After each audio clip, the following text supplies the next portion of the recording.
Non veg అంటే పానం ఇచ్చేటోళ్ళకి ఒక మంచి వీడియో పట్టుకొని వచ్చిన. నువ్వు అన్నంలో తింటావా, చపాతీతో తింటావా, పూరితో తింటావా, అది నీ ఇష్టం. అదే డాబా స్టైల్ చికెన్ కర్రీ.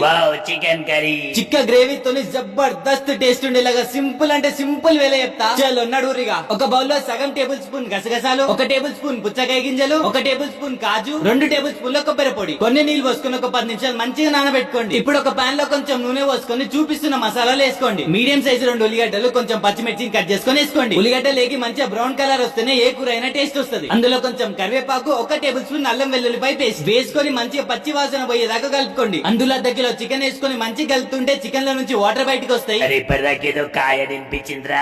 నీ గురించి చెప్తుండే, మా ఇంట్లో తలకాయ లేని మనిషి ఉండాలి. సర్లే గానీ అందులో 1/2 టేబుల్ స్పూన్ పసుపు, 1 టేబుల్ స్పూన్ ఉప్పు. నాన్ వెజ్ కూరలు ఏవి చేసినా గానీ పసుపు మాత్రం కొంచెం ఎక్కువ వేసుకోండి. మంచిగా కలుపుకున్న తర్వాత అందులో 2 టేబుల్ స్పూన్ల కారం, 1 టేబుల్ స్పూన్ ధనియాల పౌడర్, సగం టేబుల్ స్పూన్ జీలకర్ర పౌడర్, కొంచెం చికెన్ మసాలా వేసుకొని ముక్కకు మంచిగా మసాలాలు పట్టేలా కలుపుకోండి.